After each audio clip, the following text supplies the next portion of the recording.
And now, hidden from sight for over 2 millennia, ancient steps have been unveiled at the renowned ancient Pool of Siloam in Jerusalem, a site of profound significance in both the New and Old Testaments.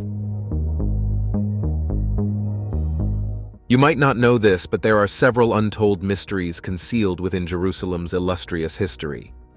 Recently, a group of atheists made some startling discoveries that shed light on these shocking secrets. Among the most spine-chilling revelations is the renowned Pool of Siloam. How is this discovery connected to ancient prophecies, and how will it impact the way we think about history? Join us as we explore the scary things that atheists recently found in Jerusalem. In times of old, the Pool of Siloam held great significance for Jewish pilgrims, particularly during religious festivals such as the Feast of Tabernacles. It is mentioned in the New Testament of the Hebrew Bible as the place where Jesus performed a miraculous healing, restoring sight to a blind man who washed his eyes in the pool. However, for nearly 2,000 years, this sacred pool remained hidden from public view, its secrets safeguarded within the city of David, an area in Jerusalem. Historians and Bible scholars have long sought to uncover the precise location of this historical pool, and now the wait is nearly over. Archaeologists are currently excavating this sacred site, and soon the Pool of Siloam will be unveiled for all to see, enabling people from diverse backgrounds to personally experience its profound meaning. The opening of the Pool of Siloam will undoubtedly be a momentous occasion for religious individuals worldwide, given its immense importance to both Jews and Christians. It will mark the beginning of a new chapter in the history of this holy place. However, amidst this captivating discovery, atheists have recently stumbled upon something in Jerusalem that is deeply connected to the Pool of Siloam and the fate of believers in Israel.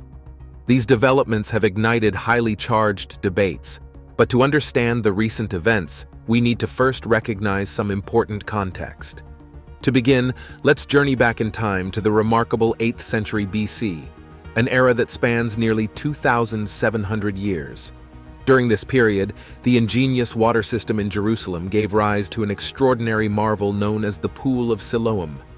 This captivating pool served as a gentle reservoir, collecting life-giving water from the renowned Gihon spring.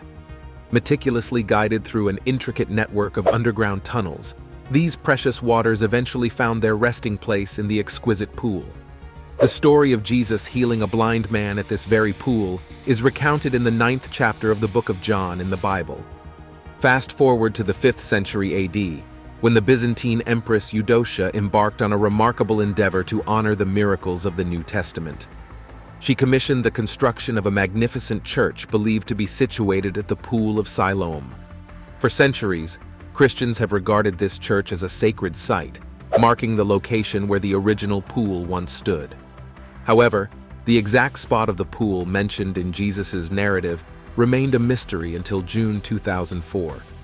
It was during this time that a fortuitous discovery was made by Eli Shukran and Ronnie Reich, while repairing a water pipe in Jerusalem's city of David.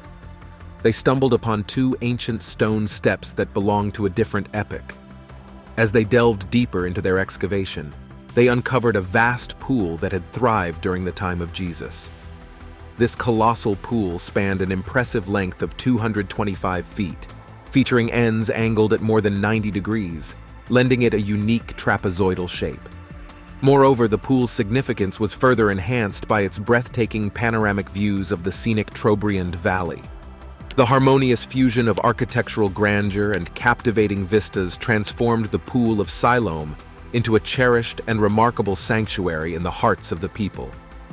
In the time of Jesus, the pool held a sacred place where individuals could partake in ritual purification according to Jewish tradition. The Pool of Siloam went beyond providing the community with water for their basic needs. It held profound spiritual significance. Some experts even speculate that this magnificent pool may have served as a Roman-style oasis, a place of leisure where people could relax and experience a sense of joy.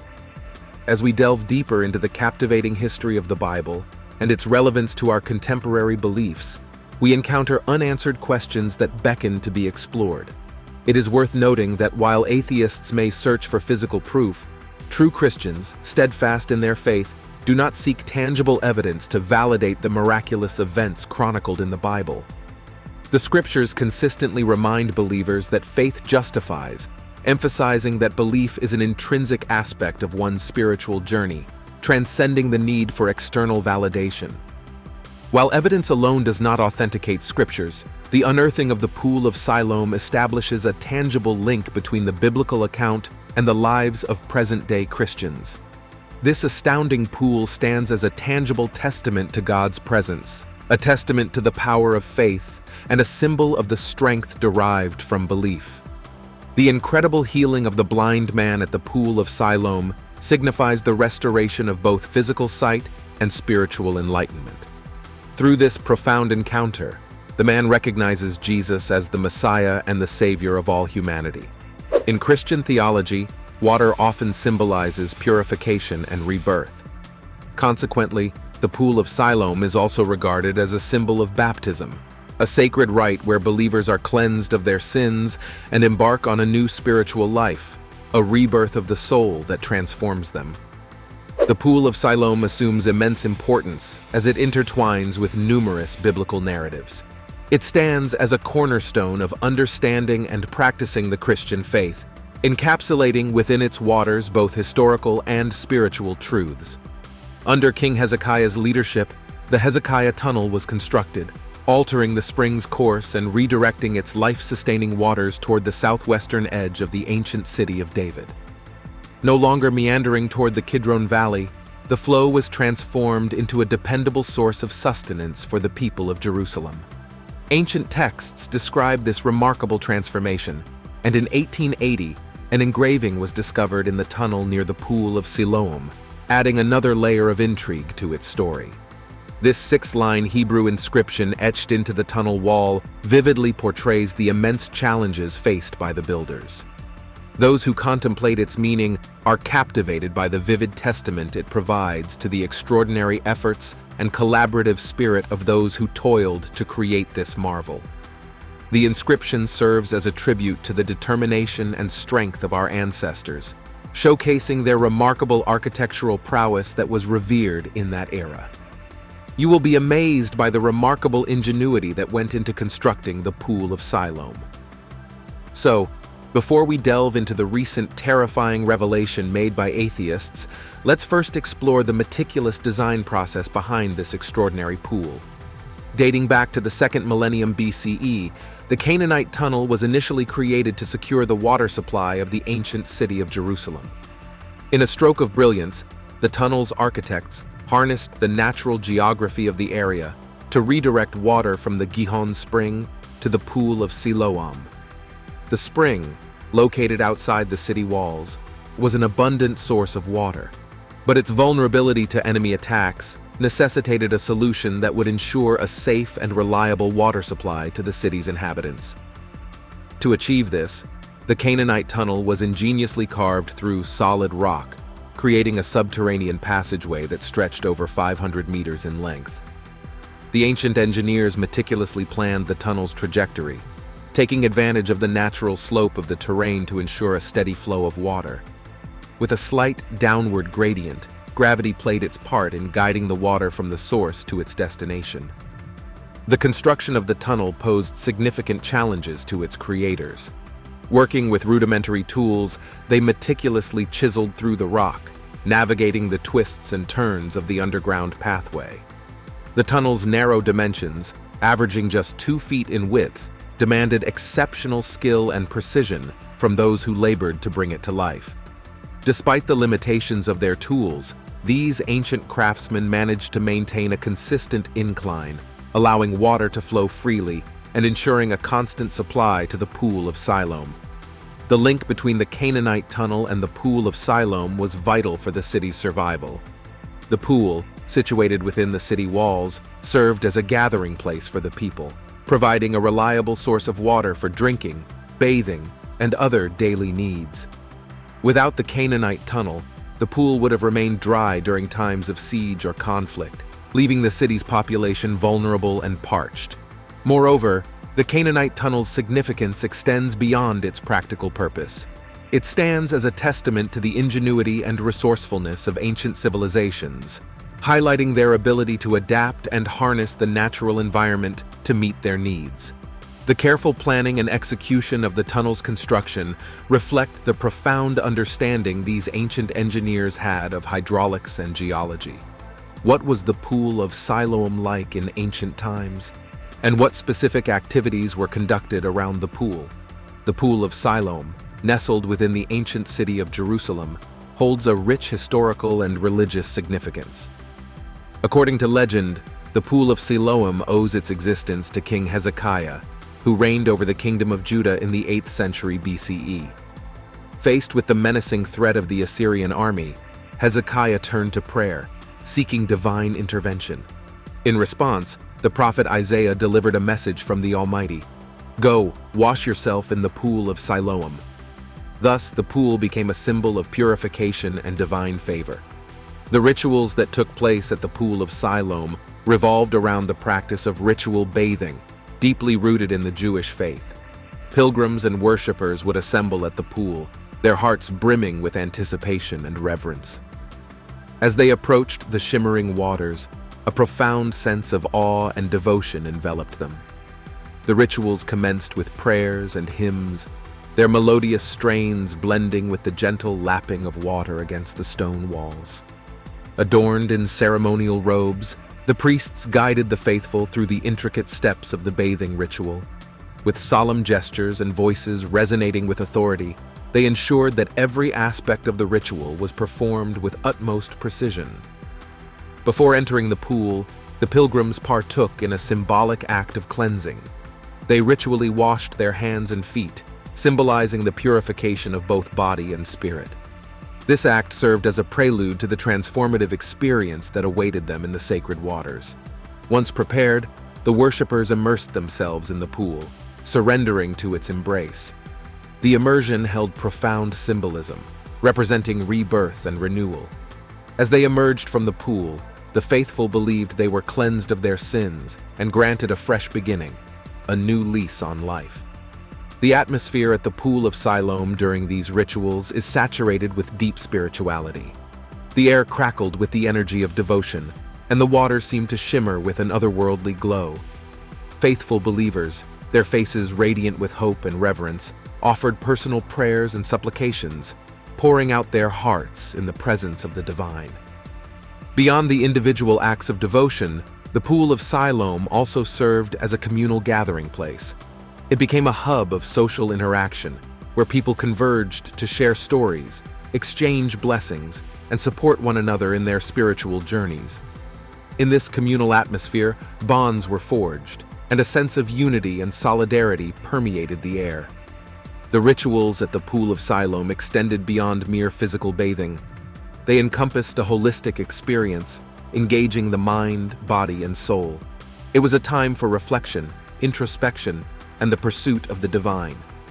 The waters of Siloam held not only the power to cleanse, but also the potential for spiritual transformation. This was well emphasized in one of the most talked about encounters involving the pool. Stay tuned, as this is where the story takes an interesting turn. In the year 29 AD, Jesus made his way to Jerusalem, where he engaged in a thought-provoking conversation with the Pharisees. It was during this encounter that Jesus met a man who had been blind since birth, and what unfolded next was a remarkable display of his healing abilities. Jesus took clay and applied it to the man's eyes, instructing him to wash in the Pool of Siloam. Little did the man know that this journey would profoundly transform his life. As he followed Jesus' guidance and immersed himself in the waters of Siloam, a miraculous event occurred. The man's sight was instantly restored. This extraordinary incident captivated the attention of all those who witnessed it. What happened next would ignite a theological firestorm. The news of this astonishing healing spread like wildfire through the town, and soon religious leaders and scholars were pressed to discuss the implications of such an act. The crux of the controversy lay in the interpretation of the Sabbath law, which strictly prohibited work, including healing, on the seventh day of the week. One faction argued that Jesus' healing violated the Sabbath law.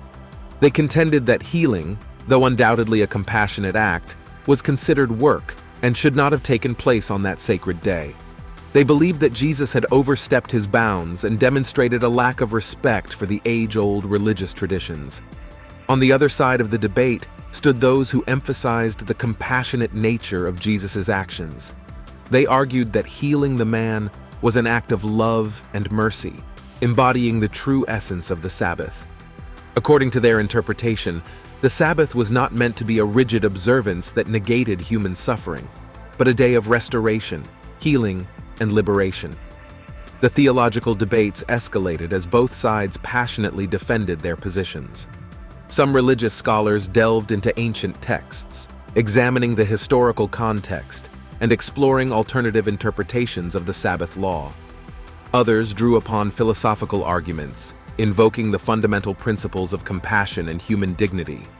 Amidst the fervent discussions, the healing event at the Pool of Siloam became a symbol of the clash between tradition and transformation, legalism and compassion. It challenged the norms, prompting individuals to reevaluate their understanding of religious laws and their applications in a world filled with suffering and pain. Ultimately, the controversy surrounding the healing at the Pool of Siloam transcended theological debates and delved into the very nature of faith and spirituality. It forced individuals to grapple with profound questions. What is the purpose of religious laws? How should they be interpreted and applied in the face of human suffering? And what does it truly mean to be compassionate? Although those are great questions, their answers may differ based on personal differences and perspectives. But now we will get into the shocking discovery everyone has been waiting for. What are the recent discoveries made in Jerusalem that have shocked the world? How does it confirm the existence of Jesus, David, and the city of David? Imagine stumbling upon an ancient pool that closely resembles the one described in the Bible. The mere sight of it would send shivers down your spine, wouldn't it? Well, that's precisely what happened when the Pool of Siloam was unearthed. This remarkable discovery sparked a whirlwind of speculation, as it had the potential to provide evidence that the stories in the Bible were based on actual events. For Christians, the resemblance between the biblical pool and its archaeological counterpart offered a profound sense of comfort. It served as tangible proof that the events recounted in sacred texts could indeed be rooted in reality. It bolstered their faith, reinforcing their belief in the miraculous occurrences described in the Bible. However, thoughtful skeptics presented counter-arguments. They rightly pointed out that even if the Pool of Siloam existed, it did not unequivocally prove the veracity of the supernatural events described in the Bible. They urged caution, reminding us that the mere existence of the pool did not guarantee the accuracy of every aspect of the story. This intriguing debate has prompted people to engage in critical thinking, nurturing both faith and skepticism. The Pool of Siloam has become a focal point of discussion, with different interpretations emerging regarding its significance. While there is a consensus that the pool exists, and that a man named Jesus may have performed healing miracles there, believers perceive it as powerful evidence of Jesus' divine power and a testament to the wondrous events that unfolded in his life. Atheists, on the other hand, offer more naturalistic explanations, suggesting that the healings could have been the result of psychosomatic events or ancient knowledge of natural remedies. As we embark on a journey through the pools of Jerusalem, we encounter the Pool of Siloam and the Pool of Bethesda, both of immense biblical importance. Healing is deeply intertwined with these pools, which hold significant historical significance in the Christian tradition. The stories of Jesus healing a man born blind at the Pool of Siloam and a paralyzed man at the Pool of Bethesda are nothing short of miraculous. They serve as a testament to Jesus' boundless healing abilities and his profound concern for the physical and spiritual well-being of people. But that's not all that has been uncovered in Jerusalem. There have been additional discoveries that have left atheists scratching their heads, compelling them to conjure up logical explanations to discredit these findings. Recently, a group of Israeli scholars unearthed what they believe to be a magnificent palace from the time of the biblical Jewish kingdom. This stunning palace, located 3 kilometers south of Jerusalem's Old City, boasts intricately carved stone buildings and a plethora of artifacts associated with this grand structure. Among the remarkable finds were 3 exquisitely adorned stone capitals that once adorned columns, as well as fragments of ornate window frames. Archaeologists were astonished by the remarkable preservation of these artifacts, which had been carefully buried at the site. The conundrum lies in the puzzling circumstances surrounding the burial of these valuable objects. Why were they concealed in such a mysterious manner? The prevailing belief is that the house was constructed during the 8th or 7th century BC, during the First Temple period, which spanned from the 10th to the 6th century BC. Spectators stand in awe of the column capitals, widely regarded as the most beautiful and potent examples of royal architecture. The Israel Antiquities Authority, IAA, has hailed these recent excavations as an astonishing revelation from the time of the First Temple. Professor Yaakov Billig, who led the excavations, has been captivated by the mysterious burial of 2 neatly stacked capitals. He pondered over the mysterious circumstances surrounding their concealment, delving into the motivations behind this intriguing act. This discovery is just one of the many captivating puzzles that archaeologists eagerly anticipate unraveling. The excavation site also revealed the remains of a splendid palace, likely a grand edifice that fell victim to the Babylonian conquest of Jerusalem in 586 BC. The fortunate inhabitants of this house would have enjoyed a breathtaking view of what is now known as the City of David and the holy plateau that houses the Jewish temple. For Jews, this holy site is referred to as the Temple Mount, while Muslims call it Haram al-Sharif. The IAA posits that the occupants of this palace were likely either one of the Judean kings or a prominent noble family, given the strategic location and grandeur of the structure. The significance of the carvings on the capitals cannot be overstated, as they depict a well-known visual pattern from the kingdoms of Judah and Israel. It is intriguing to note that these same designs are now immortalized on the 5-shekel coin of present-day Israel, serving as a perpetual reminder of this rich historical legacy. Nevertheless, it is important to acknowledge that some experts and skeptics have long cast doubt upon the story of the City of David. Ancient history and archaeology are complex fields, and interpretations of evidence can vary.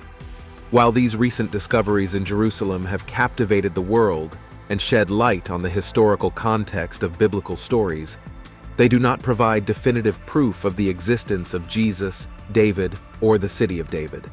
They contribute to our understanding of the ancient world and offer valuable insights into the lives of people during those times. However, it is essential to approach these discoveries with a critical mindset, considering multiple perspectives and interpretations. As further research and excavations continue, we can expect more discoveries that will deepen our understanding of ancient Jerusalem and its historical significance. These findings will undoubtedly continue to spark debates and discussions among scholars, historians, and the general public. The exploration of our collective past is an ongoing process, and each new discovery adds another piece to the intricate puzzle of human history. Thanks for watching another episode of Beyond Discovery. While you're still here, click on the other videos you see on your screen right now.